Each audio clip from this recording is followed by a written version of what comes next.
Di 20K subscriber channel Novel Official, akan adakan giveaway untuk satu orang pemenang. Syaratnya kalian harus subscriber, komen, like, share, supaya kalian bisa terpilih untuk jadi pemenang giveaway. Semoga beruntung bosku. Selamat datang di channel Novel Official. Sebelum kalian mendengarkan novel Raja dari Segala Raja, jangan lupa like, share dan subscribe. Kalau tidak kuretakan jantung kalian. Hehehehe. Bab 1 sampai bab 10. Sekolah Menengah Baiyun. Kelas 3 Senior 5. Semua siswa mendengarkan ceramah guru dengan cermat. Tiba-tiba, salah satu siswa yang tertidur berdiri dan melihat sekeliling dengan takjub. Guru di podium berseru, "Omi, ada apa kamu? Duduklah untukku." Tetapi siswa yang tertidur itu tertidur. "Aku sudah mati." "Bukan. Di mana tempat ini?" "Tempat yang aneh." Omi melihat sekeliling dan melihat ada panel hitam di dinding depan dan belakang. Dan dia tidak tahu apa itu. Ada banyak anak laki-laki dan perempuan yang duduk di seluruh ruangan. Dan mereka semua memperhatikan saat ini. Omi segera mengulurkan tangannya kepada semua orang dan bertanya, "Saudara-saudari, bolehkah saya bertanya di mana tempat ini? Mengapa saya di sini? Mengapa tempat ini begitu aneh?" Hahaha. Seluruh kelas tertawa bahak. Mereka semua diam-diam berkata, "Ada apa dengan Omi hari ini?" Guru di podium berseru marah, "Omi, jika kamu tidak duduk, jangan paksa aku untuk marah." Baru kemudian Omi melihat ke arah podium dan berkata, "Bolehkah saya bertanya kepada saudara ini, apakah Anda menelepon saya? Apakah namaku Don Suchen?" Wajah guru menjadi gelap dan dia benar-benar mencari saudara laki-laki.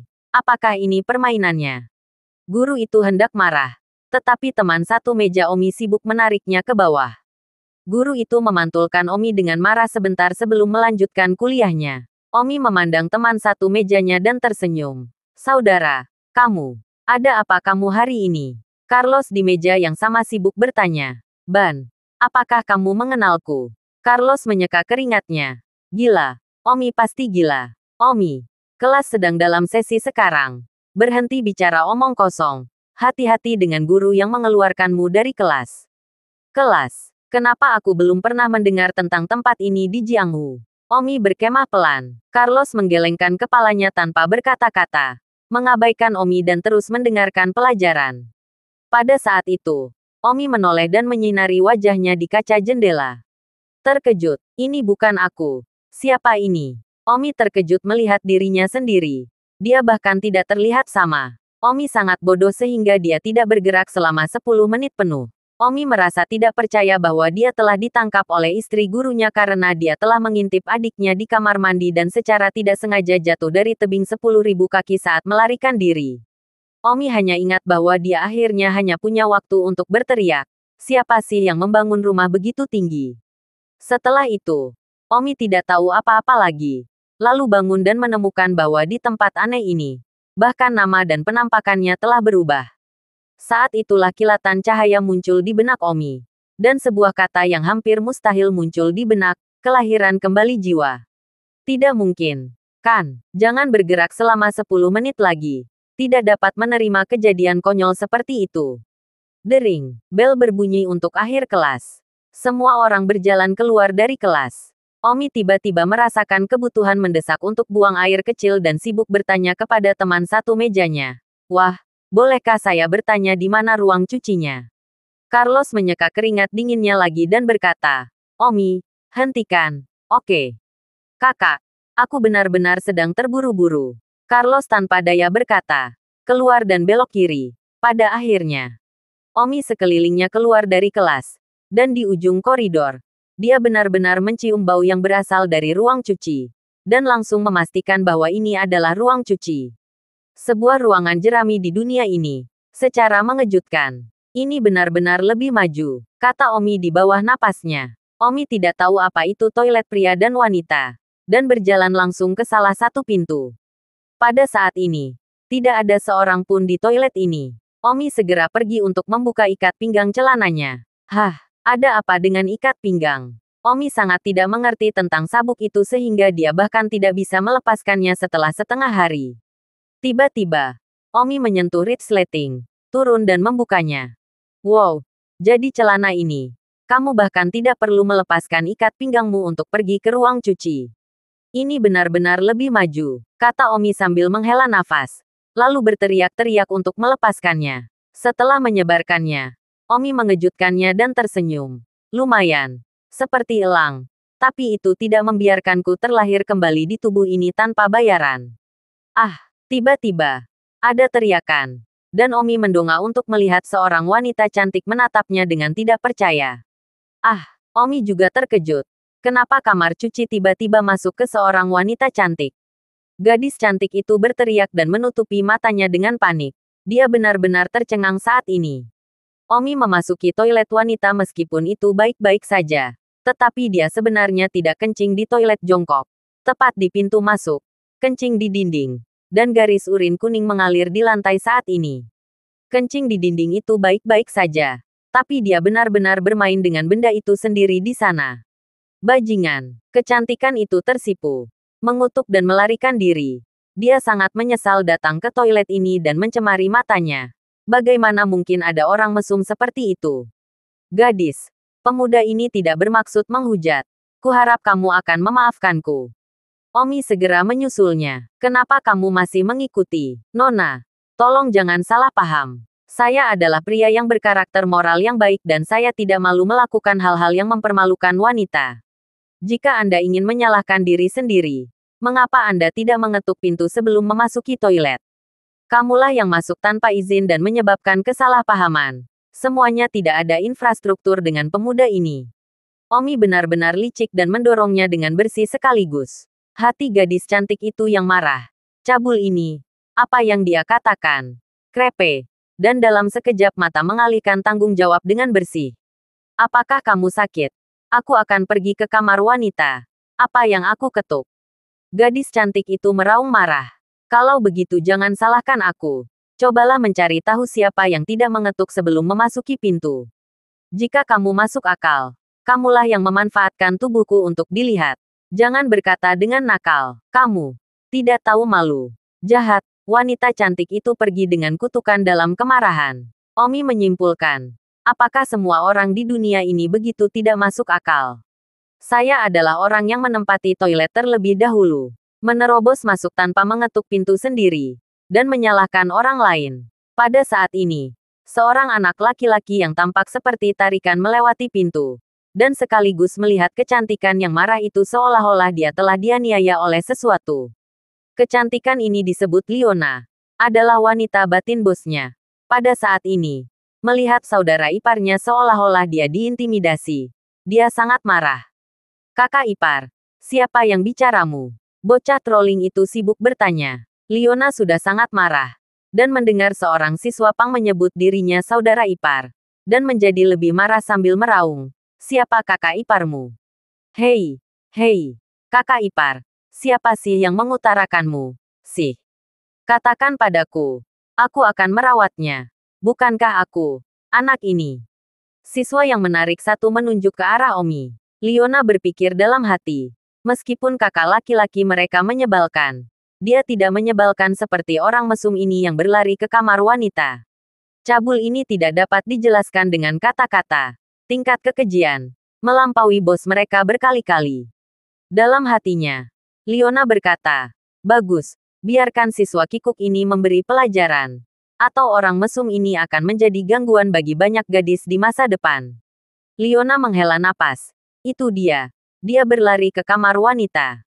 Apa? Siswa yang kikuk itu terkejut dan sibuk berkata, kakak ipar, dia tidak melakukan apa-apa kamu, kan? Liona tersentak. Dia baru saja tersentak di sana. Aku. Liona benar-benar tidak memiliki wajah untuk mengatakan hal lain. Yang ada di pikiran saat ini adalah barang jelek Omi. Dia berbalik dan melarikan diri. Siswa Pang itu sangat marah. Dari kelas mana kamu berasal? Kamu. Anda lebih berani dari bos kami yang bahkan tidak berani masturbate di kamar wanita. Apa-apaan? Kamu mencemarkan mata kakak ipar kita. Jika aku tidak melampiaskan amarahku padanya hari ini, bagaimana aku bisa menghadapi bosku? Omi berkata, apakah kamu masuk akal atau tidak? Akulah yang menempati ruang cuci terlebih dahulu. Siswa yang kacau itu tidak bisa berkata-kata dan mencibir. Apakah kamu gila? Kamu memenuhi ruang cuci dulu. Ya, dia masuk tanpa mengetuk. Tidak bisa menyalahkan orang lain. Otak siswa gangster itu sedikit tidak mencukupi. Bagaimana rasanya bagi banteng itu? Bersenandung. Kamu F***. Kamu memainkanku bukan? Aku hanya akan memukulimu dan mengutarakan lagi. Bahkan wanita bos kita berani menjelaskannya. Kamu lelah hidup. Siswa gangster itu berusaha menuju Omi. Omi mundur beberapa langkah. Mengerutkan kening. Apa yang kamu inginkan? Nak, meskipun bos kita tidak bersekolah hari ini. Tetapi bos kita bukanlah sesuatu yang bisa kamu singgung. Lebih baik kamu berbaring dengan jujur dan biarkan aku memukulimu.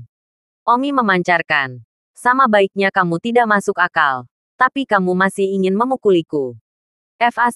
Kamu. Jika aku tidak memukulimu hari ini. Hah, tiba-tiba. Siswa kikuk itu ditampilkan sebelum dia bisa menyelesaikan kalimat. Siswa itu mengangkat kepalanya dengan panik dan menatap Omi dengan mata lebar. Wajahnya terbakar rasa sakit. Saya melihat Omi bersinar. Seorang gangster seperti Anda. Dan Anda masih ingin merangkul anak muda ini. Konyol, kamu, muncul. Don menamparkan lagi dan siswa kikuk itu terbang lagi. Memukul di langit-langit dan jatuh kembali. Ah, para siswa campuran berteriak. Darah mengalir di wajah mereka. Menatap Omi dengan ngeri. Omi berkata, kembalilah dan beritahu bosmu bahwa kakak iparmu yang pergi ke kamar cuci tanpa mengetuk pintu sejak awal. Dan itu bukan niatku untuk menodainya. Jika kamu datang untuk merepotkanku lagi, hati-hati aku akan memukuli bosmu. Omi berbalik dan berjalan pergi. Omi telah melihat lebih dari bagiannya yang adil dari level gangster ini. Monster pelajar gangster itu memandang Omi seperti monster. Memukuli bos mereka. Apakah dia tidak tahu siapa bos mereka? Omi berpikir bahwa Leona. Merenung. Benar-benar saudara ipar mereka. Dan merasa sedikit menyesal. Kecantikan yang begitu menakjubkan. Tetapi dia telah diambil. Postur ini. Tidak lebih buruk dari adik kecilnya.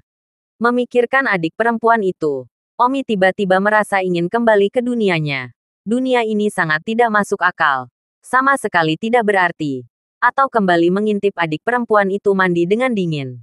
Omi kembali ke ruangan yang disebut kelas. Dia sangat tidak terbiasa dengan tempat aneh ini. Hatinya berdoa ratusan kali untuk kembali. Tetapi tidak ada keajaiban. Omi sangat stres. Seharusnya tahu bahwa dia lebih suka ditangkap oleh istri gurunya yang mengintip di kamar mandi saudara-saudaranya daripada melarikan diri. Bel segera berbunyi. Dan kelas 3 dan 5 senior ini adalah kelas belajar mandiri, di mana semua orang diam-diam belajar sendiri. Omi tidak bisa kembali ke dunianya. Dia hanya bisa dipaksa untuk menerima kenyataan. Melihat melalui laci buku dan catatan buku. Banyak berpikir. Kenali tempat ini. Jika Anda tidak bisa kembali, Anda harus bertahan hidup di tempat yang aneh ini. Untungnya, dia benar-benar mengetahui kata-kata dunia ini. Pada saat ini, seorang gadis super cantik masuk ke senior 3 kelas 5 dan berkata dengan keras, siapa namanya Omi? Berdirilah untukku. Omi tidak bereaksi untuk pertama kalinya. Karena dia tidak dihubungi Omi sebelumnya. Gadis super cantik itu berkata dengan keras lagi, Omi, dasar kodok Menji, tolong berdiri. Baru kemudian Omi menyadari bahwa dia dipanggil. Karena mata seluruh kelas memperhatikan. Merasa bingung. Omi meletakkan buku catatannya dan berdiri. Gadis cantik itu berjalan ke arah Omi. Dipenuhi amarah. Dan dia memegang surat cinta di tangannya. Gadis super cantik itu berkata dengan suara tinggi. Kamu Omi. Apa yang bisa saya lakukan untuk Anda? Omi bertanya. Matanya mengamati bres gadis cantik itu. Secara visual mengukur bahwa mereka lebih kecil dari kakak perempuannya. Tetapi kecantikan wajah dan tubuh ini adalah yang terbaik. Omi, bahkan kamu pantas menulis surat cinta untukku. Kau seperti pedesaan. Beraninya kau mencoba mengejarku. Pernahkah Anda mengambil kencing di cermin? Tahukah kamu bahwa surat cintamu ini menyebabkan anak laki-laki yang aku suka salah paham? Gadis cantik itu membanting surat cinta di tangan ke wajah Omi. Para siswa di kelas tiba-tiba berbicara. Omi menulis surat cinta untuk bunga sekolah Samira. Tidak mungkin. Apakah Don Omi? Kura-kura. Layak untuk seseorang. Omi terlalu sadar diri. Mencoba mengejar Samira. Omi merasa bingung. Dia baru saja tiba di dunia ini. Kepada siapa dia menulis surat cinta? Aku tidak menulis surat cinta untukmu. Omi tampak polos. Dan kamu bilang tidak. Surat cinta ini jelas ditandatangani. Omi, senior 3, kelas 5. Anda masih mahasiswa tingkat 2. Apakah Anda memiliki kesadaran diri? Mengapa Anda tidak menulis surat cinta untuk menabur? Kamu seperti grifter. Kamu bahkan tidak suka menabur. Dan kamu masih berusaha mengejarku. Mengirimiku pesan itu konyol. Omi berkata, saya benar-benar tidak menulis surat cinta. Hanya anak-anak yang menulis surat cinta. Jika saya benar-benar menyukai Anda, termasuk saya hanya meminta Mak Comblang untuk pergi ke rumah Anda dan menyarankan pernikahan. Dengan kondisiku ini, tidak ada alasan bagi orang tuamu untuk Apa? Samira merasa sedikit terpancing dari kepalanya. Hahaha. Seluruh kelas tertawa. Jadi Omi masih menjadi gila. Samira menginjak kakinya dengan marah dan berteriak. Omi, kamu bermain denganku. Apa kamu? Dan kamu berani bermain denganku. Samira tiba-tiba menendang Omi. Tapi kebetulan dia mengenakan rok. Omi bermata cepat dan langsung meraih kaki Samira yang menendang. Set, rok Samira langsung robek dengan celah besar. Dan celana pengaman yang dia kenakan di dalamnya terbuka. Ah, Samira berteriak. Sibuk menutupi celah di roknya dengan kedua tangannya. Ah, Omi tertegun dan tanpa daya melihat kain yang dia pegang di tangannya. Berkata dalam hatinya, tubuh ini sangat lemah. Aku bahkan tidak bisa mengendalikan kekuatanku tepat waktu untuk merobek roknya. Sayangnya, merobek rok wanita. Tindakan jahat seperti itu. Mengapa pria bangsawan seperti aku melakukannya? Omi, kamu. Samira marah dan marah. Tetapi dia juga sedikit terkejut bahwa dia dilahirkan dalam keluarga bangsawan dan setidaknya telah berlatih. Tetapi dia dirusak oleh rok Omi. Namun, Samira mengalami kecelakaan. Maaf, saya tidak bermaksud demikian, kata Omi. Samira menutupi roknya dan berkata dengan gigi terkepal. Omi, aku tidak nyaman sekarang. Aku tidak peduli untuk merepotimu. Aku antusiasmu.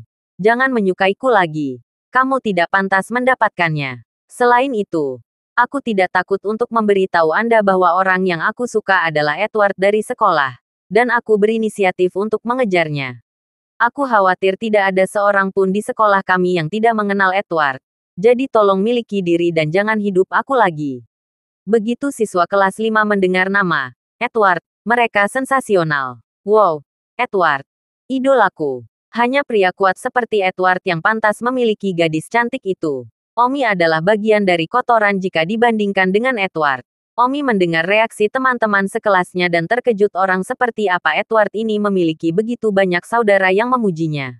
Omi berkata kepada Samira, meskipun kamu tidak terlihat buruk, Bo Asteris BS-mu tidak terlalu besar. Dan aku juga tidak menyukainya. Jadi jangan ganggu aku lagi di masa depan. Kamu, Samira menggertakkan giginya karena marah. Jika bukan karena menutupi roknya, dia benar-benar ingin memaksakan dan menendangnya sampai mati. Omi, kamu berbicara dengan sangat buruk, tetapi hanya untuk menemukan langkah mundur untuk dirimu sendiri. Pada kenyataannya, kamu tahu betapa kamu menyukaiku di hatimu. Kamu ingin mundur hari ini. Aku akan memberikan langkah itu. Samira menyinari Omi dengan gusar, menutupi roknya, dan berjalan keluar dari kelas 3 senior 5. Para siswa di kelas semua memandang Omi. Yang gadis-gadis itu kepada Omi wajah jelek. Sangat membenci keluhan Omi ini. Untuk dapat berbicara dengan Dewi tidak buruk. Sebenarnya masih berpikir bahwa orang-orang payudara kecil dan juga orang-orang menulis apa surat cinta.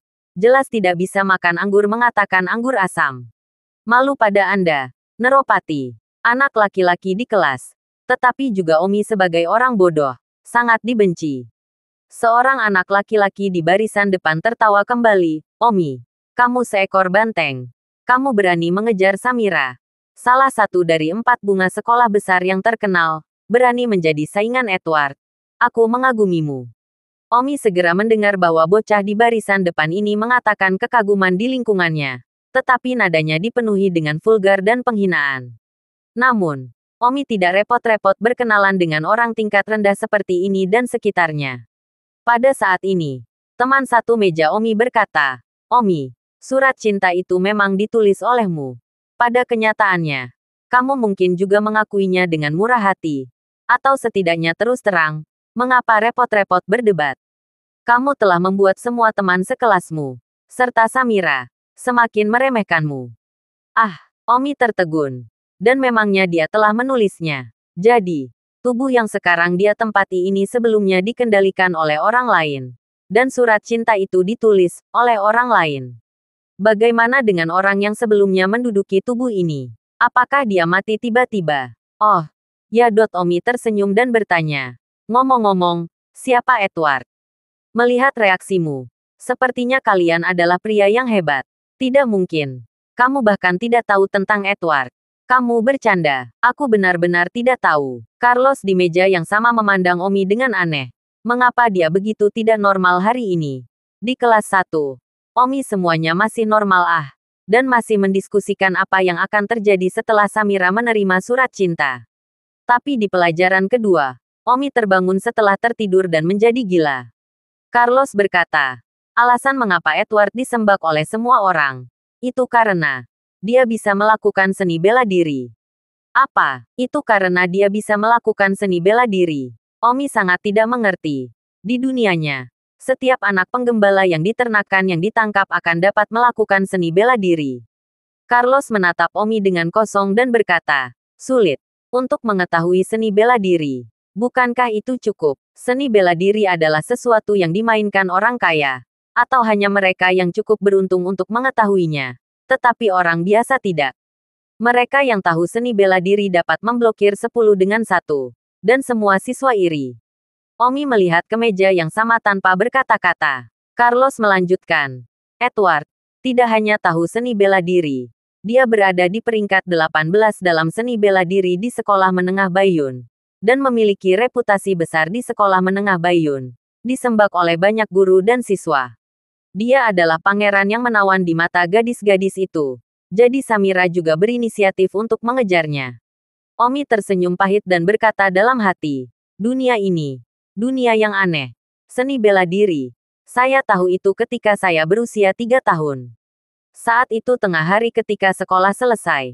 Dan Carlos, yang berada di meja yang sama, berkata, Omi, ayo pergi makan bersama. Makan malam. Perut Omi menggerutu mendengar suara nasi. Bagus. Omi mengikuti Carlos dan menuju ke kafetaria. Omi melihat ke kafetaria dengan rasa ingin tahu dan melihat bahwa Carlos piring. Dia juga mengambil piring dan mengikuti Carlos, setelah membeli makanan. Omi melihat Carlos mengeluarkan dompetnya dan mengeluarkan lembaran kertas dengan kepala tercetak di atasnya untuk membayar tagihan. Omi juga mengotori sakunya. Dan memang dia mengeluarkan dompet dengan foto Samira di dalamnya. Omi mengikuti contoh Carlos dan menyerahkan foto itu kepada pemilik kafetaria. Pemilik kafetaria menatap Omi dengan bodoh. Apa artinya memberikan foto? Pemilik kafetaria merasa kepalanya agak pendek. Apa maksud siswa itu? Menggertaknya untuk jujur. Omi melihat bos memandang dengan bodoh dan mendesak. Tunggu apa lagi? Ambil uangnya. Pemilik kafetaria menahan amarahnya dan berkata, teman sekelas, jangan terlalu banyak mengomel pada orang lain. Carlos yang telah selesai membayar tagihannya, berbalik dan melihat Omi menyerahkan foto Samira. Bingung. Omi, apa yang kamu lakukan? Periksa. Carlos berseru. Bukankah kamu baru saja memeriksa dengan selembar kertas dengan kepala manusia di atasnya? Astaga, Carlos hampir pingsan ketika melihat bahwa Omi masih terlihat seperti pria yang serius. Omi, jangan menakutiku. Oke. Carlos menatap Omi dengan cemas. Omi mengerutkan kening.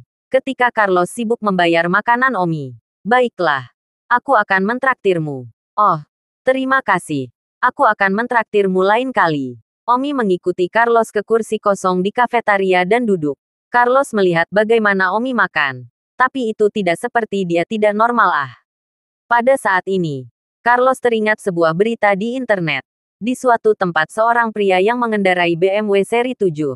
Persimpangan lampu jalan merah melaju kencang. Pada 200 per jam menabrak dan membunuh seseorang.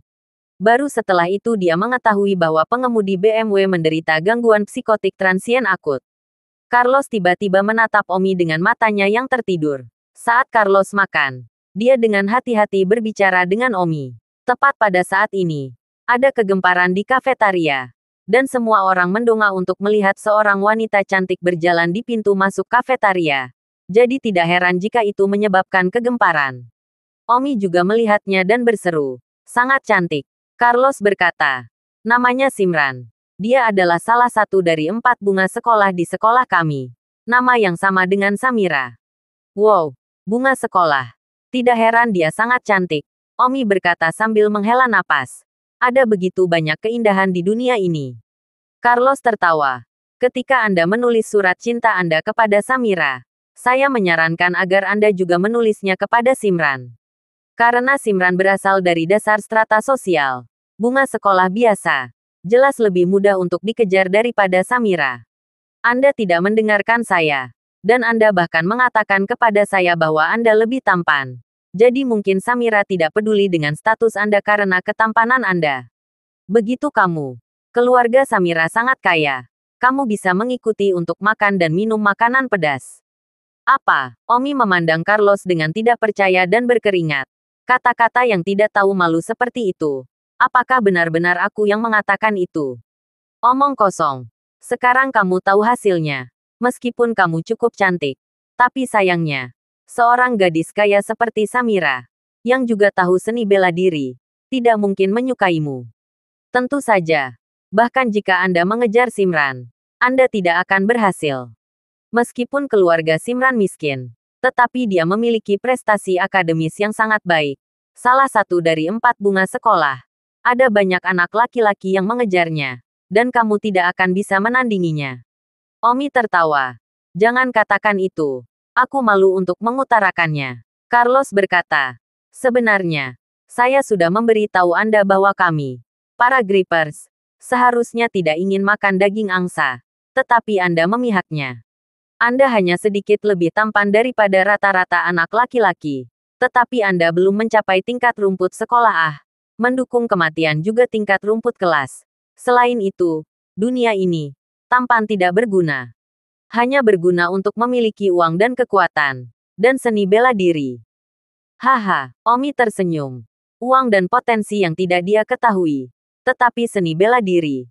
Omi sama sekali tidak khawatir. Meskipun dia baru saja tiba di dunia ini sekarang dan baru saja mengendalikan tubuh yang lemah ini, tidak mungkin bagi orang biasa untuk menjadi lawannya. Masalah yang perlu dipecahkan Omi sekarang adalah bagaimana bertahan hidup di dunia yang aneh ini. Selain itu, Omi bahkan belum mengetahui identitas mayat ini. Apakah ia memiliki orang tua dan kerabat dan semacamnya? Di mana ia tinggal? Dan siapa lagi yang ada dalam keluarga? Semua itu tidak diketahui. Carlos bertanya, "Omi, katakan yang sebenarnya. Ada apa denganmu? Mengapa ketika Anda tertidur dan bangun di periode kedua, Anda terlihat seperti psikopat? Tapi terkadang itu tidak terlihat seperti Anda seorang psikopat." Omi tersenyum. "Aku tidak tahu. Aku hanya tidak bisa mengingat banyak hal." Carlos berkata, "Tidak mungkin benar bahwa Anda menderita gangguan psikotik transien akut, kan?" Omi sibuk mengangguk. "Tidak perlu curiga. Pasti penyakit ini. Jadi, saya sama sekali tidak menyadari identitas saya sendiri sekarang. Dapatkah Anda memberi tahu saya?" Carlos tertegun. Ini terlalu serius. Dia bahkan lupa identitasnya sendiri. Carlos berkata, "Sebenarnya, saya juga tidak mengetahui identitas Anda. Meskipun kami berada di meja yang sama. Anak Anda selalu merasa misterius dan tidak pernah mengatakan apa-apa tentang keluarga Anda. Saya hanya tahu bahwa Anda tinggal di lingkungan Songtao. Dan Anda tidak pernah mengungkapkan hal lain." Omi tidak pernah menyangka bahwa bahkan teman satu meja pun tidak akan mengetahui sejarahnya. Omi tersenyum. "Tidak apa-apa. Saya hanya menderita gangguan mental transien akut. Cepat atau lambat saya akan membaik." Omi juga tidak ingin orang tahu bahwa tubuh dan jiwa saat ini tidak lagi sama dengan Omi sebelumnya. Karena Carlos mengatakan bahwa dia menderita penyakit ini. Dia hanya berasumsi bahwa dia benar-benar memilikinya. Setelah makan siang, Carlos kembali ke kelasnya terlebih dahulu.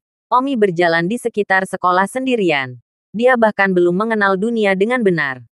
Omi melihat semua hal baru yang aneh dan baru.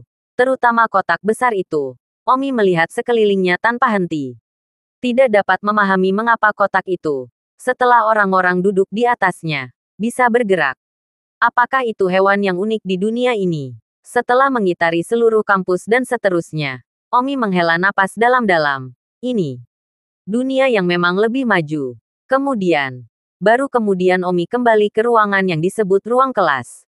Namun, sudah ada seorang guru di kelas. Dan guru itu melihat bahwa Omi telah menyelesaikan setengah dari kelas sebelum datang. Dan berkata dengan marah, "Omi, kemana saja kamu? Mengapa kamu begitu terlambat?" Omi tertegun dan berkata, Aku pergi ke gerbang untuk melihat binatang seperti kotak itu." Omi sekarang tahu bahwa orang yang berdiri di podium ini, yang disebut guru, adalah guru di dunianya. Jadi Omi menjawab pertanyaan pria itu dengan jujur. Alis guru itu berkerut. Sama sekali tidak bisa mengerti apa yang dikatakan Omi. "Apa yang kamu bicarakan?" "Kebun binatang itu di dekat gerbang. Lalu disitulah mereka memelihara semua hewan seperti kotak itu." "Maaf, Pak. Saya tertunda di sana sebentar." "Kebun binatang, hewan kotak, Don Omi. Apa yang kamu bicarakan?" Omi berkata, "Hanya di sebelah kiri pintu masuk utama. Deretan di antaranya tertutup. Ada beberapa warna. Hewan seperti kotak. Hewan ini berlari sangat cepat." Sang guru akhirnya mengerti. Omi sebenarnya sedang membicarakan mobil-mobil di parkiran depan sekolah. Ya Tuhan. Guru itu tiba-tiba konyol. Dan seluruh kelas bersatu. Nimayah. Tempat parkir dikatakan sebagai kebun binatang. Dan mobil-mobil itu dikatakan sebagai hewan kotak. Dan mereka masih dikurung di kebun binatang. Seluruh kelas sunyi.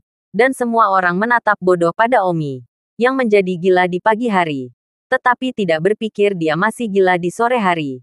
Dan bahkan tidak mengenali mobil-mobil itu.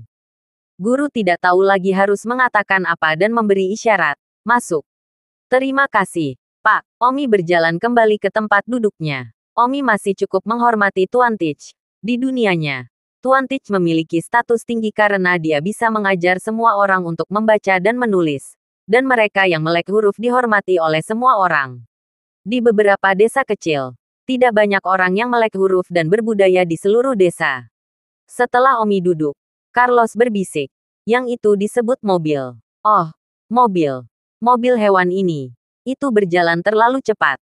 Ngomong-ngomong, aku sudah lama mencari di sekitarnya. Aku tidak bisa menemukan mulut. Bukankah itu makan?" Carlos akan pingsan. Dia bertanya-tanya apakah ini Omi. "Hei, besok akhir pekan. Sebaiknya kamu pergi ke psikiater. Kuharap kamu segera sembuh." "Siapa akhir pekannya?" "Pada akhir pekan. Artinya besok dan lusa. Jangan datang ke kelas di sini. Anda bisa berada di rumah. Bebas untuk bergerak." Carlos sangat lelah berkomunikasi dengan Omi. Namun, 3 kelas dalam satu sore akhirnya mendingin. Tentu saja. Di mana guru itu bertanya tentang apa yang telah terjadi pada Omi. Dan semua orang mengatakan bahwa Omi telah menjadi gila sejak pagi. Jadi mungkin dia mengalami serangan gugup. Sepulang sekolah, semua orang mengambil tas mereka dan berjalan keluar dari kelas. Omi merasa sedikit tersesat saat melihat semua orang terus pergi. Karena Omi tidak tahu kemana dia akan pergi. "Omi, ayo pergi. Aku akan pulang dulu. Sampai jumpa minggu depan," kata Carlos sambil membawa tasnya. Bagus. Carlos juga pergi. Dan pada akhirnya, Omi adalah satu-satunya yang tersisa di kelas. Omi benar-benar tidak berdaya sendirian. Melihat semua orang pulang. Tetapi dia tidak tahu kemana harus pergi. Dunia ini begitu maju. Ada begitu banyak hal yang tidak bisa dia pahami. Dan dia takut dia akan tersesat jika dia keluar dari sekolah. "Kakak, Tuan, kakak senior. Aku sangat merindukan kalian. Lubang neraka ini benar-benar tidak bisa dimengerti. Kemana saya harus pergi dari sini?" Omi mendekat pada dirinya sendiri. Hari mulai gelap. Semua siswa telah pergi. Tetapi Omi berbaring sendirian di atas meja. Matanya tidak fokus saat dia melihat keluar jendela ke langit yang gelap. "Apakah aku benar-benar duduk di sini selama ini? Tidak. Don ini pasti punya rumah dengan haknya sendiri. Aku ingin pulang." Pada saat itu, Omi ingat bahwa saat makan siang, Carlos mengatakan bahwa keluarganya tinggal di beberapa lingkungan Songtao. Lingkungan Songtao. Apakah rumah Omi di lingkungan Songtao? Yah, aku harus menemukan distrik Songtao. Meskipun aku tidak familiar dengan dunia ini, Setidaknya aku tahu kata-kata dunia ini. Omi dengan tegas meninggalkan kelas dan berjalan keluar dari gerbang sekolah. Omi melihat kebun binatang di depan sekolah lagi. Mobil-mobil yang ditutup telah menghilang. Hanya beberapa yang masih tertutup di sana. Omi melihat pada siang hari bahwa selama seseorang duduk di dalam kotak, kotak itu akan habis. Tampaknya hewan kotak ini secara psikologis. Mungkin IQ mereka jauh lebih tinggi daripada kuda. Jadi, Omi dengan tegas berjalan ke kebun binatang dan datang ke salah satu mobil putih, tapi tidak bisa duduk di dalamnya.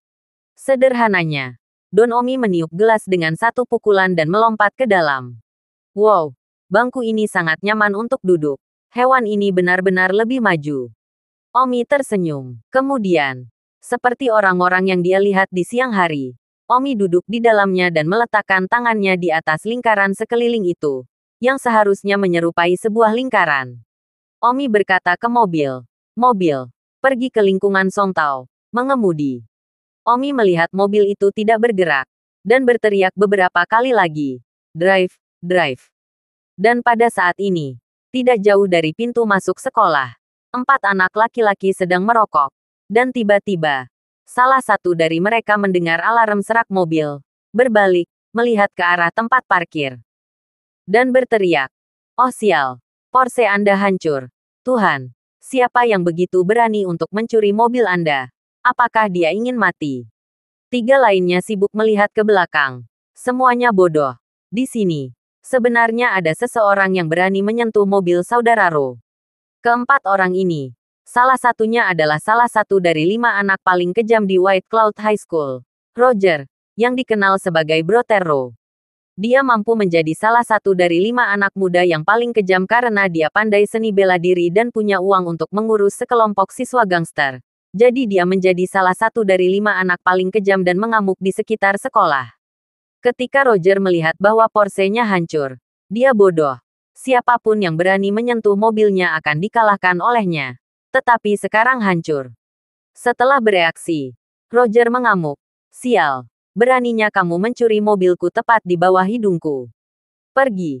Pergi dan sia-siakan dia." Salah satu pria berteriak. Dan mereka berempat segera melakukan penggalian ke tempat parkir. Bergegas ke Porsche. Mereka memang melihat seorang pria duduk di mobil utama. Tetapi tidak bisa melihat wajahnya karena gelap. Orang-orang yang mencuri mobil bahkan tidak panik. Seolah-olah mereka tidak takut tertangkap. Dan seseorang berkata pada dirinya sendiri, "Mobil, kamu turun untuk mendukung suara. Pergi atau tidak pergi." Dukun, dukun, dukun. Jangan hanya serak. Jangan hanya serak. Yang lain duduk dan segera pergi dengan keras. "Mengapa saya duduk dan Anda serak dan menolak untuk pergi? Saya memperingatkan Anda. Kesabaran saya memiliki batas." Roger dan ketiga anak buahnya mendengar kata-kata pencuri mobil dan konyol di satu sisi. "Saudara Ro, ini, dengan siapa pencuri mobil itu berbicara? Dia berbicara dengan mobil. Sial. Saudara Ro, ternyata dia seorang psiko." Roger terbakar. Porsche-nya benar-benar dihancurkan oleh seorang psikopat. "Hei!" Roger berteriak. Omi, yang berada di dalam mobil, melihat keluar jendela dan melihat 4 orang berdiri di luar. 4 orang menatap dengan ganas. Seorang anak muda berteriak, "Jangan turun dulu." Omi bingung dan melompat keluar dari jendela mobil karena dia tidak tahu bagaimana membuka pintu. "Apa yang kamu lakukan?" Roger bertanya dengan marah. Pulang ah." Seorang adik laki-laki berkata. "Kak Ro, jangan bicara kosong di sini. Lihat dia tidak punya uang untuk membayarnya. Cacat saja dia." Roger memberi perintah. F***, beri aku pemukulan yang bagus. Saya tidak menyangka bahwa saya, Roger, akan dihancurkan oleh seorang psikopat meskipun saya berselang-seling di kampus. Ini menyebar. Bagaimana lagi saya bisa berkeliaran di sekitar sekolah? Memberi saya pemukulan yang keras.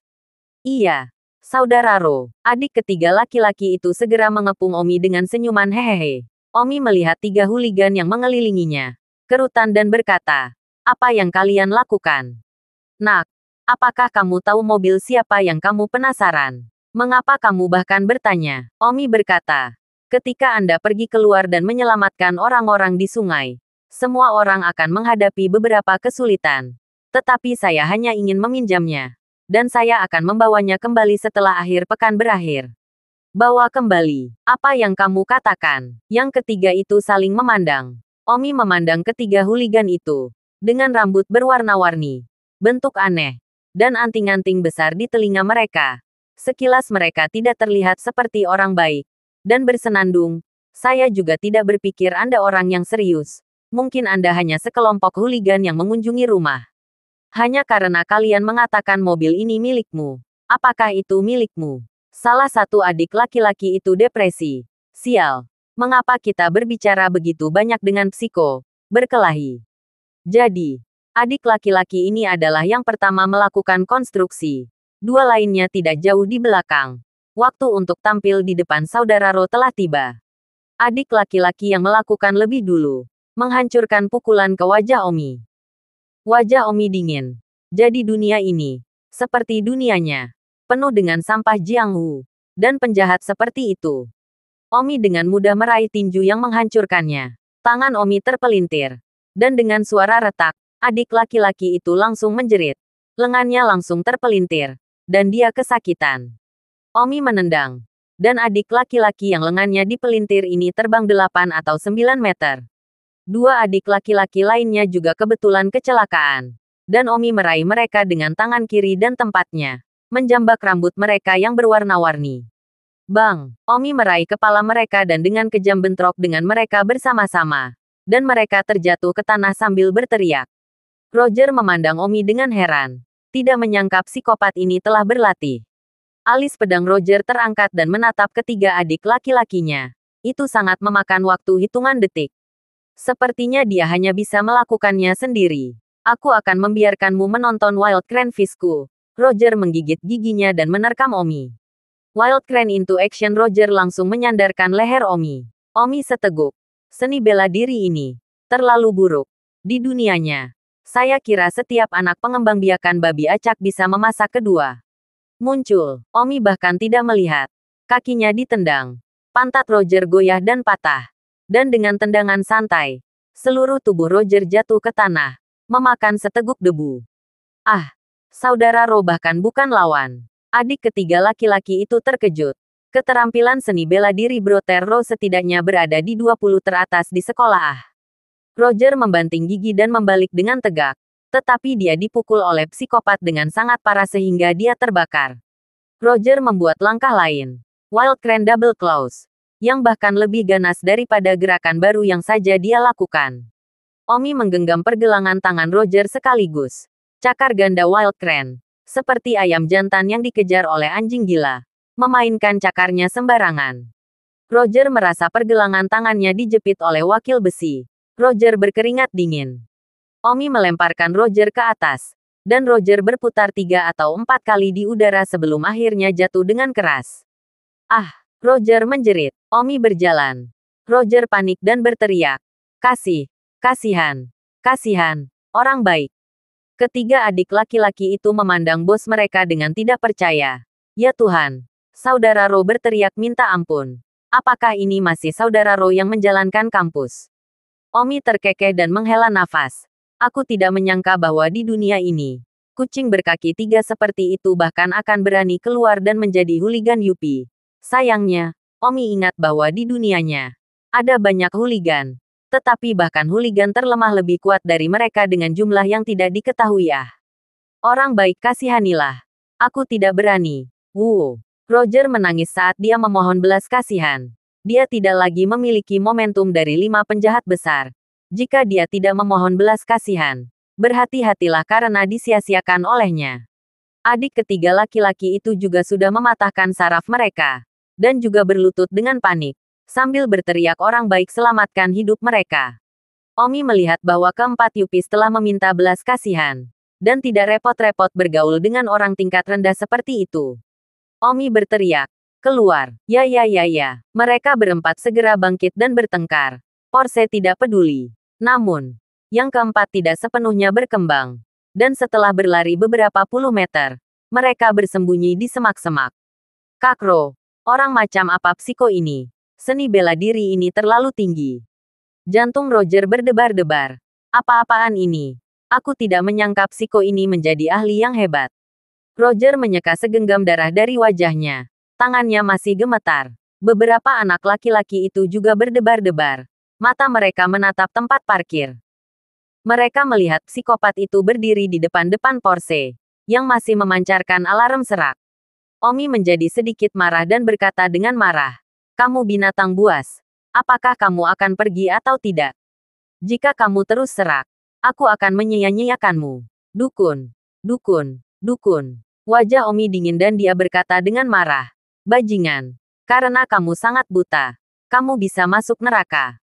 Omi mengangkat telapak tangan dan membantingnya ke kap mobil. Bang! Bagian depan mobil terangkat ke bawah. Roda depan langsung hancur dan meledak. Sementara bagian belakang mobil langsung melengkung ke langit dan terbang setinggi 5 atau 6 meter sebelum menabrak tanah lurus. Porsche itu dihapus dalam sekejap mata. Seorang anak muda tergagap. "Saudara Ro, Porschemu dibunuh oleh seorang psikopat." Roger takut konyol. Neropati ini, keterampilan seni bela dirinya terlalu tinggi.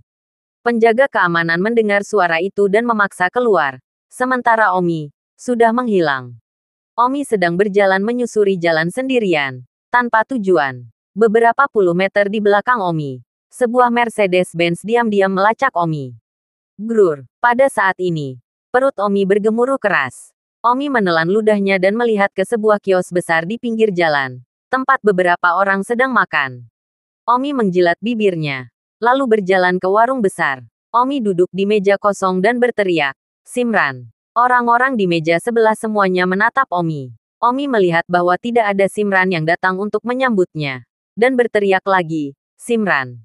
Masih belum ada yang datang untuk menyambutnya. Sebaliknya semua orang mengawasi. Omi bertanya, "Kenapa layanan restoran di dunia ini sangat buruk?" Omi ingat bahwa di dunianya itu, sebelum dia memasuki restoran, Simran menyapanya sambil tersenyum dan berkata, "Tamu, silakan masuk ke dalam. Salamnya sangat hangat." "Simran!" Omi berteriak lagi. Pada saat itu, seorang wanita datang, terkejut, menatap Omi selama beberapa detik, dan bertanya, "Apakah kamu ingin makan?" "Saya ingin memesan makanan." Wanita itu membawa menu ke Omi, yang tidak tahu bertahan apa hidangan itu dan dengan santai menggaruk 5 atau 6 nama. Setelah memesan, wanita itu berkata, "Tunggu di sini. Saya akan segera membawanya ke Anda." "Baiklah," Omi tersenyum. Akhirnya bisa makan. Setelah makanan disajikan, Omi makan dengan senang hati. Di tengah makan, Omi berteriak, "Simran, sajikan anggurnya." Wanita yang baru saja menatap Omi dengan bodoh selama beberapa detik, lalu memberikan 2 botol bir. Omi tertawa. Botol-botol di dunia ini bahkan seperti ini. Mulut botolnya terlalu kecil. Tidak cukup dingin untuk diminum. Omi menjentikkan tusuk dan tutup botol terbang. Omi mengambil botol itu dan menuangkannya ke dalam mulut.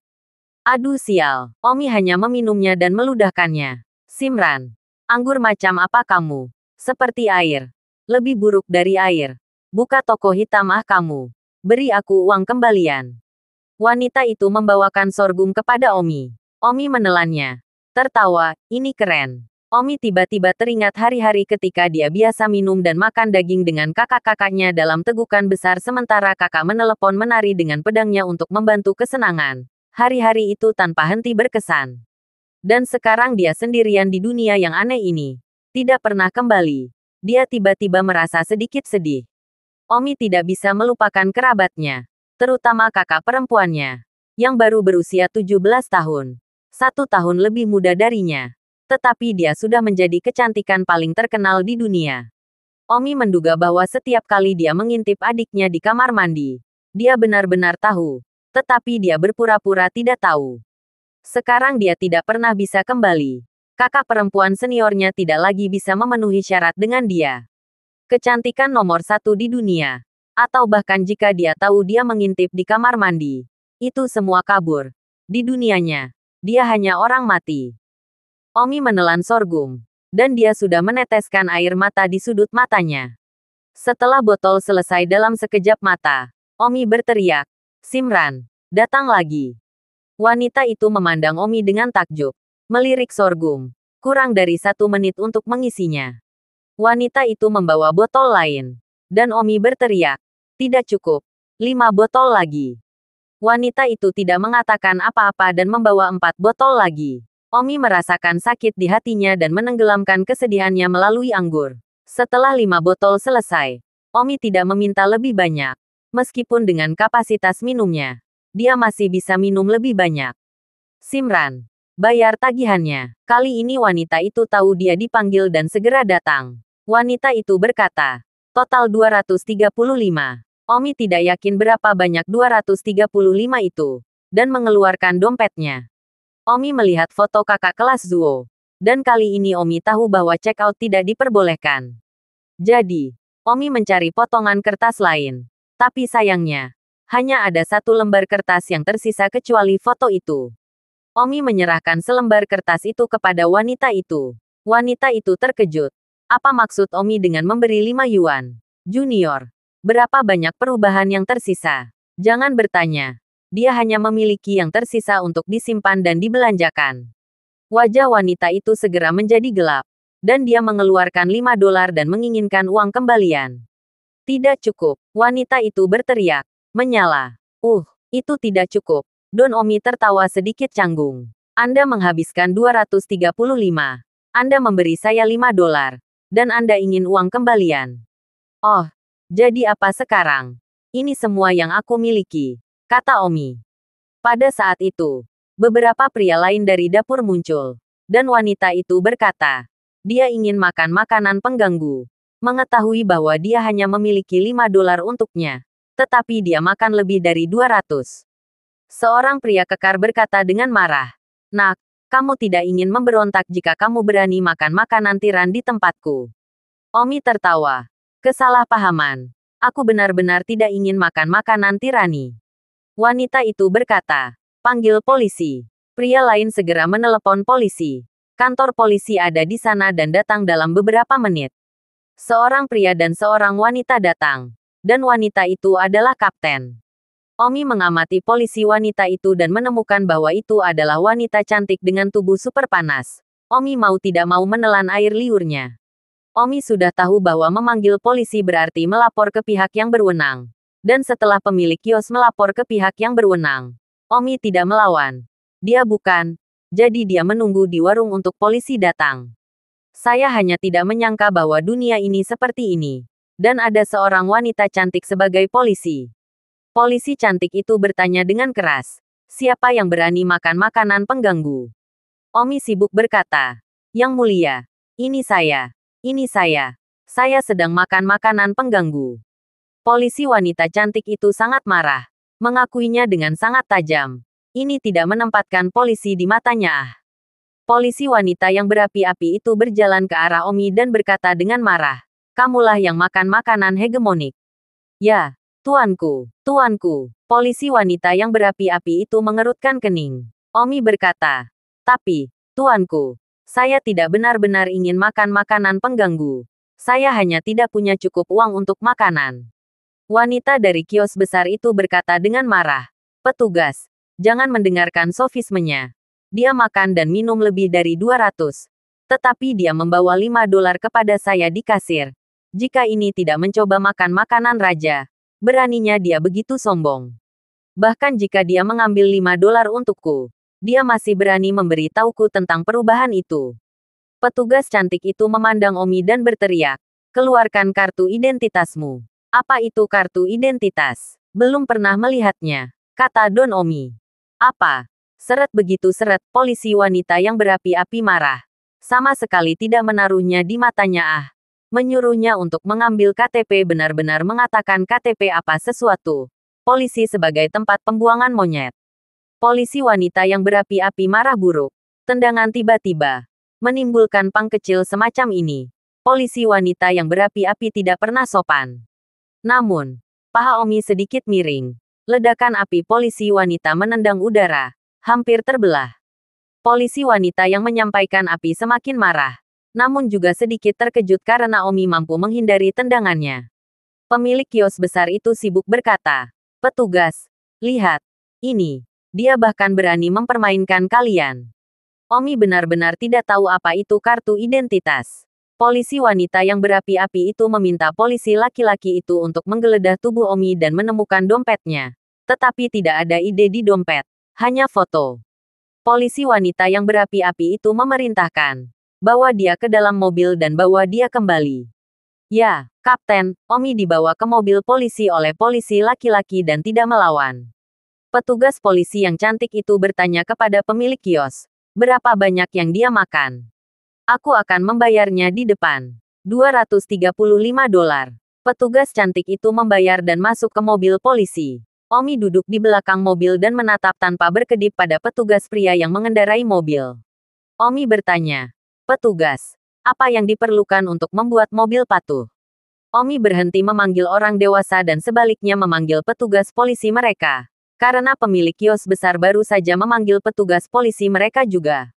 Petugas cantik dan petugas pria itu tercengang. Apa yang kamu katakan? Maksudku, apa yang diperlukan untuk membuat mobil ini patuh? Kedua polisi itu mengerutkan alis mereka di dalam-dalam. Tidak mengerti apa yang dibicarakan orang ini sama sekali. Dan melihat bagaimana Omi terlihat serius dan tidak terlihat seperti psikopat. Lalu, dia sengaja memainkannya. Jangan bicara. Ucapkanlah sendiri. Polisi wanita yang berapi-api itu berteriak. Omi melihat bahwa kedua polisi itu tidak menjawabnya. Jadi dia harus berhenti. Kembali ke kantor polisi. Omi dibawa ke ruang interogasi di mana polisi wanita yang berapi-api itu secara pribadi menginterogasinya. Dia tidak perlu datang ke sini secara pribadi untuk ini. Tetapi dia memiliki kesan yang sangat buruk tentang Omi. Dan tidak ada Pang yang berani memainkannya. Menolak untuk menyatakan dengan tegas dan mengaku. Aku akan memintamu untuk menjawab. Polisi wanita yang berapi-api berkata dengan serius. Iya. Petugas Omi menurut dengan anggukan. Siapa namanya? Don Omi. Pekerjaan. Apa itu masalah karir? Alis polisi wanita yang berapi-api itu melompat dan mengetuk meja dengan peringatan. Jangan menarik denganku. Aku akan berhati-hati untuk menahanmu. Jadi ingatlah dirimu sendiri. Omi tidak tahu apa profesinya. Jadi dia berkata, tidak. Polisi wanita yang berapi-api itu bertanya lagi. Usia. Omi ini membuat kesalahan. Omi berusia 18 tahun di dunianya. Tapi berapa umur dunia ini yang tidak diketahui Omi? Saya tidak tahu. Omi menjawab dengan jujur. Polisi wanita yang berapi-api itu berteriak. Beri aku kerja sama. Aku benar-benar tidak tahu. Kata Omi dengan wajah polos. Polisi wanita yang berapi-api itu bertanya lagi. Alamat rumah. Omi sibuk berkata. Aku tahu ini.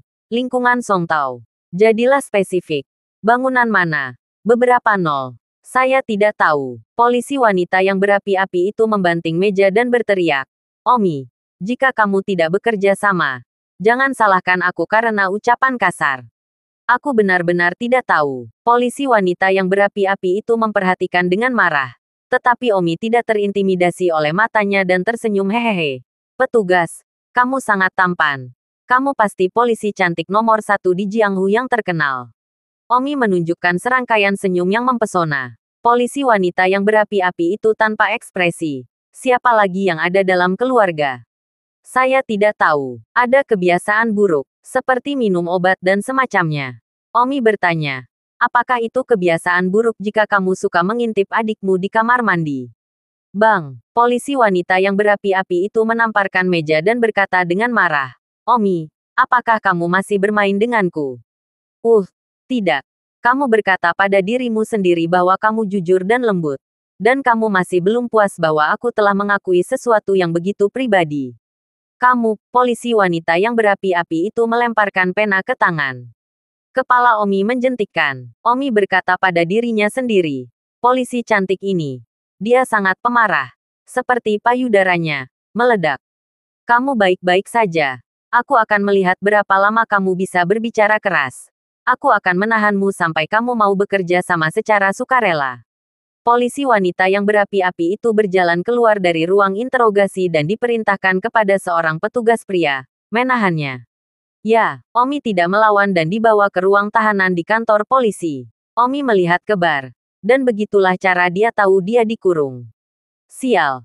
Aku harus masuk penjara bahkan jika aku makan makanan tirani. Tentu saja, Omi tidak mungkin bisa bertahan di ruang tahanan kecil ini. Nak, renungkan dengan baik. Tidak baik melawan polisi. Kapanpun kamu mau bekerja sama dengan benar, kamu akan dibebaskan. Kata polisi itu, membanting pintu besi pusat terpencil tertutup. Omi menyeringai. Ingin menempatkan Tuan Ben muda di penjara. Kalian masih sedikit muda. Omi melompat ke jendela ventilasi di atas penahan ruang. Dan dengan tarikan santai, dia memutar dan menekuk beberapa pagar besi yang kokoh. Seluruh tubuh Omi melompat keluar dari pusat terpencil. Seperti tokek, tangan dan kaki di dinding. Menyikat beberapa detik. Di sepanjang dinding luar ke atap bangunan. Lalu melompat ke atap. Melompat ke bangunan lain yang berjarak 20 meter.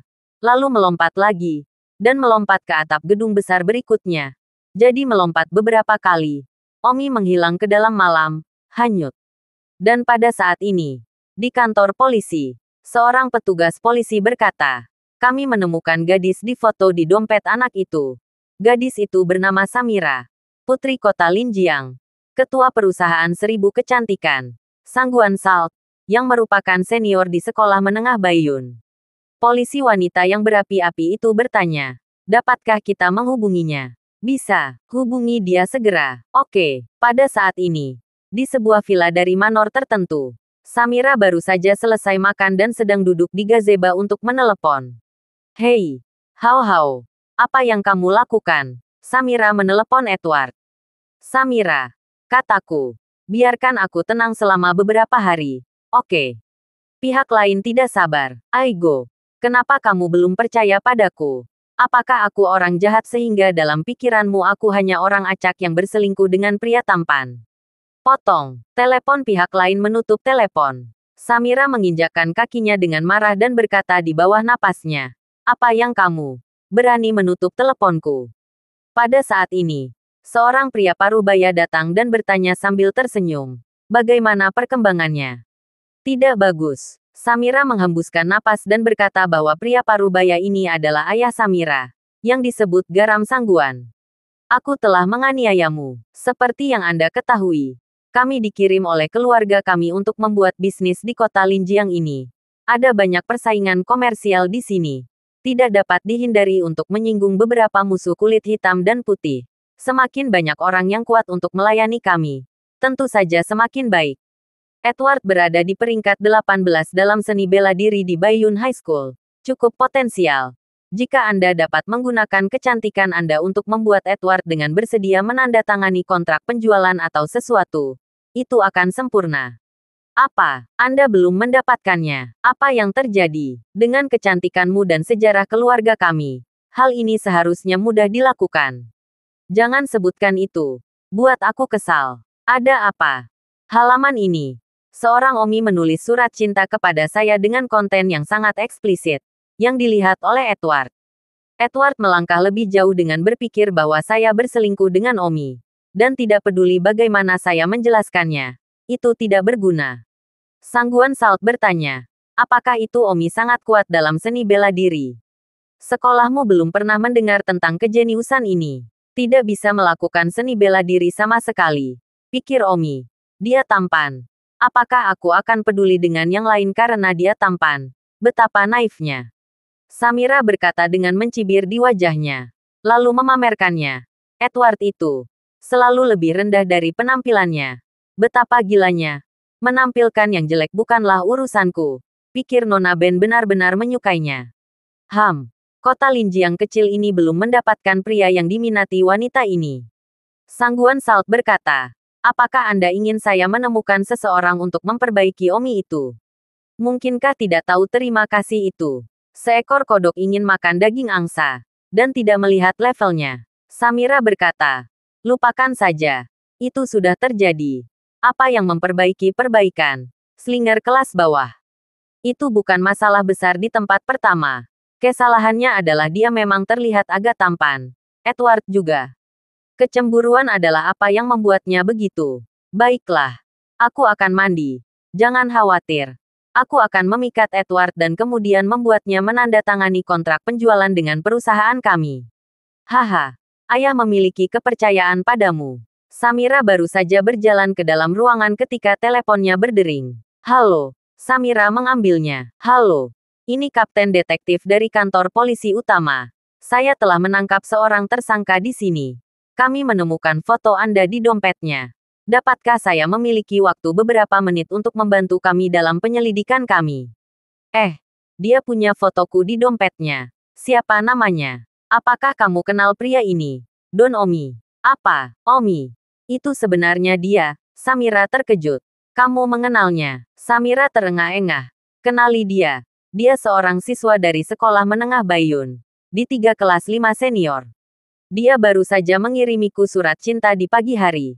Tapi aku dengan kejam menolaknya. Ketika kapten mendengar Samira mengatakan itu, dia tiba-tiba teringat bahwa pemilik kios mengatakan bahwa Omi minum 6 botol anggur putih dan Omi menangis saat dia minum. Dia tiba-tiba menyadari. Tidak heran. Apa yang sulit disalahkan? Samira sibuk bertanya. Baru saja kami menangkapnya di sebuah kios besar. Dia memesan meja makanan sendiri dan minum 6 botol anggur putih. Pemiliknya mengatakan bahwa ketika dia minum, dia masih meneteskan air mata. Jadi dia ditolak karena mengaku kepada Anda dan menenggelamkan kesedihannya melalui alkohol. Samira tertegun dan berkata dalam hatinya. Tidak mungkin. Omi ditolak olehku. Tapi dia merasa sangat buruk sehingga dia minum 6 botol anggur putih dan menangis sambil minum. Baiklah. Sekarang identitasnya sudah dikonfirmasi. Tidak apa-apa. Maaf mengganggumu. Oh, tidak apa-apa. Menutup telepon. Samira bersenandung. Di pagi hari, dia masih mengatakan bahwa saya memiliki payudara kecil dan tidak menyukainya. Tetapi pada malam hari, dia minum 6 botol anggur putih. Mulutnya sangat hina. Samira tidak tergerak oleh perilaku Omi sedikit pun, melainkan merasa bahwa Omi adalah orang idiot dan sampah. Samira menghela napas. Sayangnya, tidak ada yang sempurna. Jika dia bisa begitu tergila-gila padaku. Betapa bagusnya itu, sayangnya. Seorang pemuda melintas di benak Samira. Seorang pemuda yang sangat berbakat dalam seni bela diri. Setiap gadis muda memiliki kekasih impian yang sempurna di dalam hatinya. Dan Samira tidak kecuali. Di kantor polisi, Kapten Su berkata bahwa Omi keluar. Identitasnya telah ditetapkan. Orang ini ditolak pengakuannya hari ini. Sebelum dia lari untuk minum 6 botol anggur putih dan makan makanan tirani. Itu tidak cukup untuk ditahan. Mendidiknya dan membiarkannya pergi. Ya. Namun, semenit kemudian, petugas polisi itu berlari kembali dan berkata, Tim Su, orang itu tidak ada di ruang tahanan. Apa? Tidak di ruang tahanan. Polisi wanita yang berapi-api itu berlari ke ruang tahanan tempat Omi ditahan. Dan itu benar-benar tidak ada di sana. Pilar besi itu dipelintir secara paksa dan ditekuk pada jendela besi berventilasi kecil di bagian atas ruang tahanan.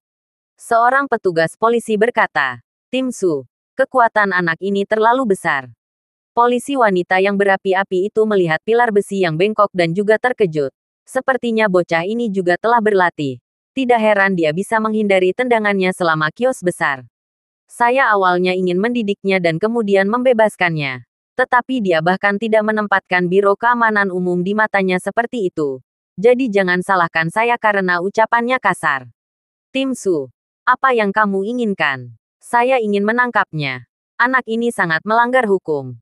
Jika kita mengabaikannya begitu saja, lalu di mana otoritas polisi kita? Di dunia ini, tidak peduli seberapa bagus keterampilan seni bela diri, mereka tidak pernah berani secara terbuka memprovokasi otoritas keamanan publik kita. Belum lagi distrik ini adalah siswa sekolah menengah yang telah mempelajari sedikit keterampilan seni bela diri yang samar, dan dia tidak berani mengancam polisi. Kata polisi wanita yang berapi-api itu sambil berpacaran. Omi sedang berjalan di jalan ketika sebuah bus kebetulan berhenti di halte. Omi mendongak dan melihat bagian depan bus terdapat tulisan bus No. 8. Jingyanggong ke distrik Songtao di atasnya. Ke lingkungan Songtao. Omi punya ide cerdas. Dan melihat banyak orang masuk ke dalam mobil. Omi sibuk berlari dan bertanya kepada yang mengemudi. Pergi ke lingkungan Songtao. Tidak dapat kamu lihat. Ini adalah shift terakhir. Apakah kamu ingin melanjutkan? Ya. Omi menarik masuk ke dalam mobil. Sopir itu melihat dia tidak memasukkan koin dan berkata, Hei, $1. Taruh di tap dulu kan? Kata Don Omi. Pemikiran melirik sekilas. Dan semua penumpang lainnya melirik sekilas. Sopir ingin mengusirnya. Tetapi berpikir lebih baik tentang hal itu. Tidak repot-repot mengganggu hal seperti itu untuk sebagian. Dompet Omi masih di tangan polisi wanita seksi itu. Di mana uang untuk memasukkan koin. 40 menit kemudian, Omi turun dari mobil dan segera melihat gerbang dengan tulisan, Distrik Songtao, di pintu. Ya Tuhan, akhirnya aku menemukan rumah. Omi bersemangat di dalam. Karena Omi benar-benar tidak tahu tentang dunia ini. Dan di dalam hatinya, Distrik Songtao adalah pelabuhannya. Namun, Distrik Songtao begitu besar dan memiliki begitu banyak orang. Di mana rumahnya? Saat itu, seorang lelaki tua datang dengan sekantong beras. Omi, kenapa kamu kembali terlambat? Omi memandang lelaki tua itu dengan bingung. Orang tua itu menyerahkan sekantong beras kepada Omi dan berkata, "Jangan hanya berdiri di sana. Bantu aku membawa nasi." Oh, Omi membawa sekantong beras dan mengikuti lelaki tua itu. Berkata dalam hatinya, "Orang tua ini bukan keluargaku, kan?" Kakek, ayah, orang tua itu berjalan ke depan, memasuki lift, dan akhirnya berhenti di lantai 17. Ini dia. Terima kasih. Orang tua itu berkata dengan penuh terima kasih. Omi tertegun. Ah, kamu bukan salah satu keluargaku. Ya. Orang tua itu bingung. Omi, omong kosong apa yang kamu bicarakan? Aku tetangga sebelahmu. Oh, tetangga sebelah. Aku akan pulang kalau begitu. Terima kasih atas kerja kerasmu. Apakah kamu ingin secangkir teh? Orang tua itu bertanya. Tidak. Terima kasih. Omi berjalan keluar dari rumah lelaki tua itu dan melihat ke pintu yang berlawanan. Karena dia adalah tetangga. Pintu yang berlawanan pasti rumahnya.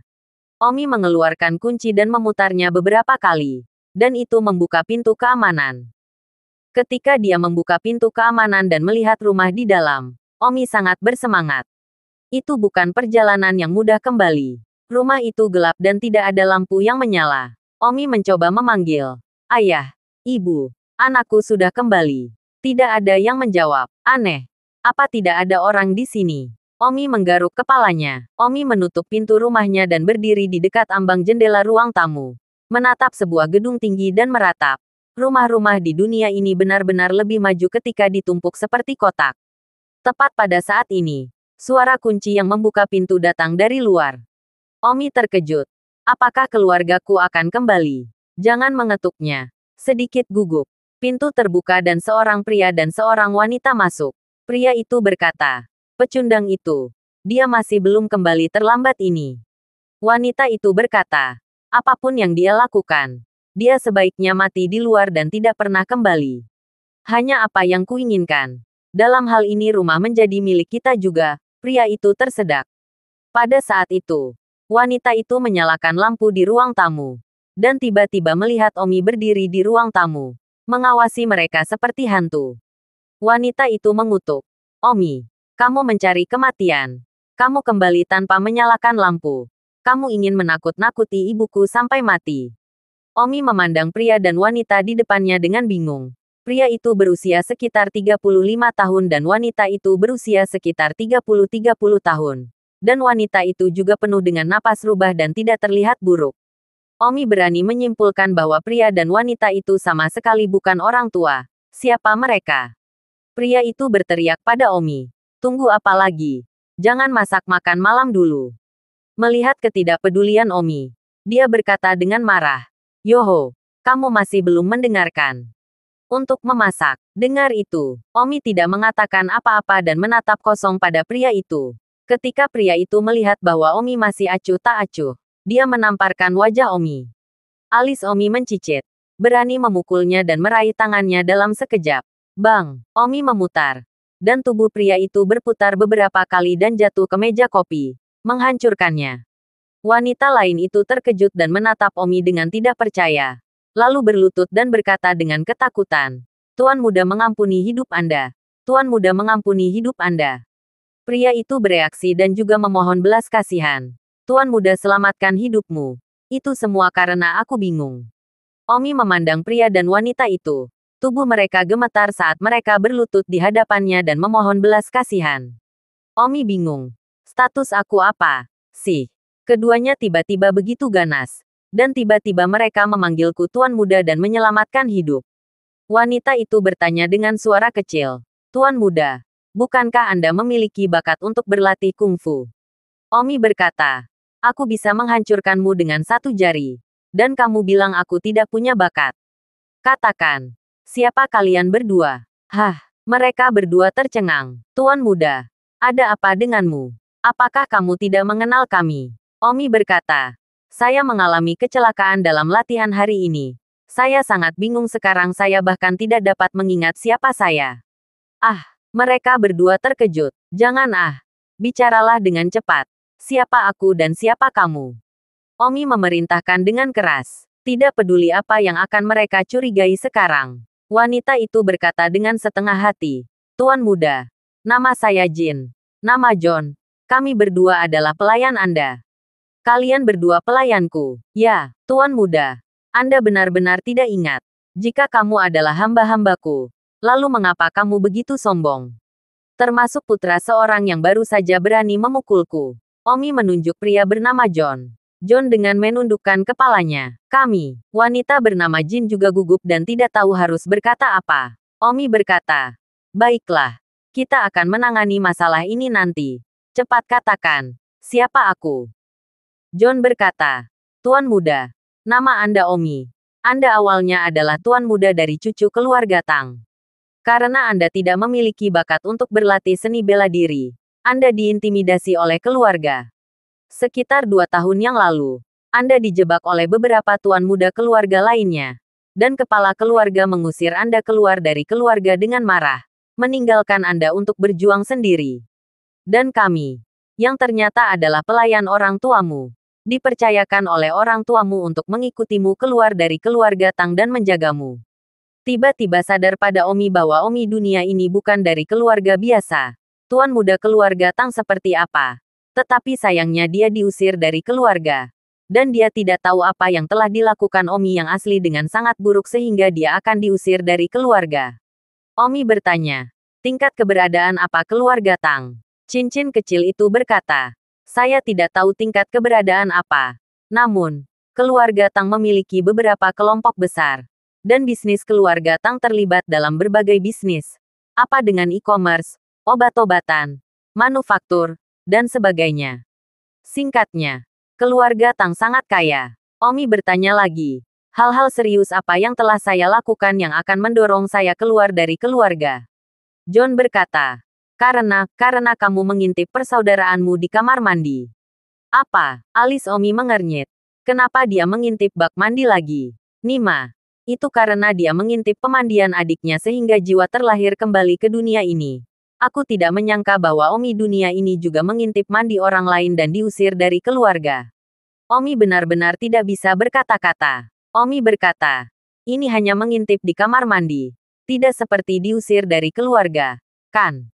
Jin berkata, Tuan muda, Anda adalah pecundang dalam keluarga Tang yang tidak dapat melakukan seni bela diri. Sementara sepupu Anda, seorang jenius yang sangat menjanjikan dalam keluarga Tang, juga seorang ahli seni bela diri yang kurang dikenal. Kamu mengintip mandi pertunangannya. Itu adalah keajaiban bahwa kamu hidup. Pada saat itu, jika bukan karena ibumu berjuang masih sampai mati untuk melindungimu, kamu akan dibunuh hidup-hidup oleh bersandarmu. John berkata, ya, Tuan muda, Anda tidak memiliki status dalam keluarga Tang. Anda dikalahkan dan penuh nafsu. Dan Anda berani mengintip pertunangan seseorang yang mandi. Jadi siapa yang akan Anda bunuh jika tidak? Selain itu, persekutuan Anda seorang wanita yang kuat, dari keluarga yang tidak lebih lemah dari keluarga Tang. Bahkan jika sepupu Anda tidak membunuh Anda, dia masih akan membunuh Anda. Tidak ada yang berani juga mengatakan apa-apa tentang Grandmaster keluarga Tang atau apapun, yang akan membela pecundang. Kemudian, ibumu berjuang sampai mati untuk melindungimu sebelum kamu mengambil nyawa dan kemudian mengusirmu dari keluarga. Kamu bukan lagi anggota keluarga Tang sejak saat itu. Kamu tidak ada hubungannya dengan keluarga Tang. Omi tertawa. Sangat tragis. Tuan muda, kenapa Anda masih tertawa? Omi berkata dalam hatinya. Ini bukan urusanku. Ini tidak seperti aku mengintip pun yang sedang mandi. Omi bertanya lagi. Apa yang terjadi setelah itu? John berkata, setelah itu, ibumu memberikan sejumlah uang. Dan kemudian diam-diam membiarkan kami meninggalkan keluarga Tang bersamamu. Karena kami takut sepupumu tidak akan lega dan akan menemukanmu lagi dan melakukan sesuatu milikmu. Jadi kami melarikan diri jauh dan datang ke kota Linjiang ini dan tinggal di sini. Dan sudah hampir 2 tahun sekarang. Omi sudah jelas tentang statusnya saat ini dan hatinya damai. Omi memandang kedua pelayan itu, Jin dan John, dan tersenyum. Jin dan John merasa merinding ketika melihat Omi tertawa bahak. Omi tiba-tiba bertanya, ketika saya diusir dari keluarga, berapa banyak uang yang diberikan ibu saya kepada saya? Ah, kedua pelayan itu panik. Omi menduga ketika dia melihat reaksi Jin dan John. 9 kali dari 10. Uang yang diberikan ibunya telah dihabiskan oleh dua pelayan ini. Katakan itu. Berapa banyak? Kurang. Tuan muda. Itu tidak banyak. Hanya di bawah 3 juta, kata John. Omi tidak mengerti apa konsep 3 juta itu. Sekarang di mana uang itu? Omi bertanya. Omi tahu betul betapa pentingnya uang di dunia ini karena makanan tuan. Pendukung laki-laki John tergagap. Sao, tuan muda. Kami menggunakan 3 juta itu untuk membeli rumah di sini. Menggunakan nama Anda. Jika Anda tidak percaya, Anda pergi untuk melihat sertifikat real estate. Rumah apa yang sangat mahal? Butuh 3 juta. John berkata. Kami menghabiskan 2 juta untuk rumah dan beberapa ratus ribu lebih untuk rekonstruksi. Dan tidak banyak yang tersisa. Jadi berapa banyak yang tersisa? 30 ribu. Beri aku sisa uangnya. Perintah Omi. Ya, aku akan mengeluarkannya besok dan memberikannya padamu. Kata John. Omi menganggukkan kepalanya. Meskipun dia tidak begitu mengerti artinya. John sedikit terkejut karena Omi tidak meminta untuk mengeluarkan kartu banknya. Lagi pula, Omi belum mengerti dunia ini. Di mana dia tahu tentang hal kartu bank ini. Baiklah, aku akan mandi. Layani aku dengan cepat. Jin membawa Omi ke kamar mandi dan menyesuaikan air panas untuk Omi sebelum keluar. Tuan muda, pakaiannya ada di pintu, kata Jin. Ya, mengerti. Sementara Omi sedang menikmati mandinya, Jin dan John datang ke balkon dan berbisik. John, tuan muda itu kelihatannya tidak normal, kata Jin. Ya, dia bahkan tidak meminta kartu bank. Aku memintanya untuk mengeluarkannya besok dan memberikannya kepadanya. Dan dia benar-benar mengangguk. Jin menambahkan, sampah ini. Dia dulunya adalah sampah yang tidak bisa melakukan seni bela diri sama sekali. Sekarang mengapa dia tiba-tiba begitu pandai seni bela diri? Neraka tahu, maukah kamu benar-benar mengeluarkan uang itu padanya besok? John memancarkan. Si idiot hanya mengeluarkan uang itu kepadanya. Besok pagi, kita hanya akan mengambil sisa uangnya dan pergi. Sekarang pang ini begitu kuat. Rumah ini sepertinya tidak terduga. Jika kita tidak pergi, kita bahkan tidak akan bisa menggunakan sisa uang di kartu. Jin bertanya, berapa banyak uang yang tersisa di kartu itu? Sih. Apa benar hanya 30 ribu? Hehe. Membodohi idiot itu. Tapi memang benar itu tidak banyak. Hanya ada 100 ribu yang tersisa. Ah, sedikit sangat ah. Nyonya asli memberikan kartu bank tuan muda itu. Seluruh 5 juta ah. Setelah kami membeli rumah ini, setidaknya 2,5 juta yang tersisa. Ini hanya 2 tahun. Hanya 100 ribu yang tersisa. Kata Jin penuh dengan pertanyaan. John dengan tidak sabar berkata, ayo, ini tidak seperti Anda tidak tahu bagaimana kami menghabiskan uang dalam 2 tahun terakhir. Kami tidak memiliki pekerjaan apapun, dan kami akan menghabiskan semua gunung emas dan perak. Oke, jadi besok kita benar-benar tidak peduli dengan pecundang itu dan pergi begitu saja. Atau apa? Benar-benar bekerja untuknya sebagai pelayan. Sebelumnya, itu hanya untuk uang. Sekarang apa? Apakah ada masa depan di belakangnya? Jin penuh keengganan. Rumah ini dibeli dengan 20.000 meter persegi. Harganya 2 juta. Apakah kamu benar-benar tidak menginginkannya? John menjelaskan. Jin, kamu benar-benar berpikir tempat ini adalah rumahmu. Jika tuan muda masih tidak berguna seperti sebelumnya, dia mungkin bisa mengubah rumah itu menjadi milik kita. Tetapi bahkan tidak mempengaruhinya sekarang. Jangan lupa, itu nama tuan muda di akta properti ini. Mengapa kita begitu bodoh ketika kita membeli rumah di tempat pertama? Mengapa kita menulis namanya? Kami baru saja meninggalkan Dons pada saat itu. Bagaimana kami bisa punya nyali untuk melakukan itu? Tapi saya tidak menyangka bahwa 2 tahun setelah pergantian peristiwa ini, tidak ada seorang pun dari keluarga Tang yang datang untuk mencarinya. Rupanya keluarga Tang benar-benar mengusirnya dari keluarga. Jika kita tahu itu, kita tidak akan sopan ketika kita membeli rumah itu sejak awal. Pada saat ini, di kamar mandi, Omi basah kuyup oleh air panas. Sudut mulut sedikit terangkat. Bersenandung, kedua penjahat ini benar-benar mempermainkanku. Bisikan kedua pelayan di balkon sudah didengar oleh Omi. Dengan keterampilan seni bela diri Omi, pada jarak ini, bahkan nyamuk yang berdengung pun dapat mendengarnya. Terima kasih sudah mendengarkan novel cerita Raja dari Segala Raja. Sampai jumpa di novel selanjutnya.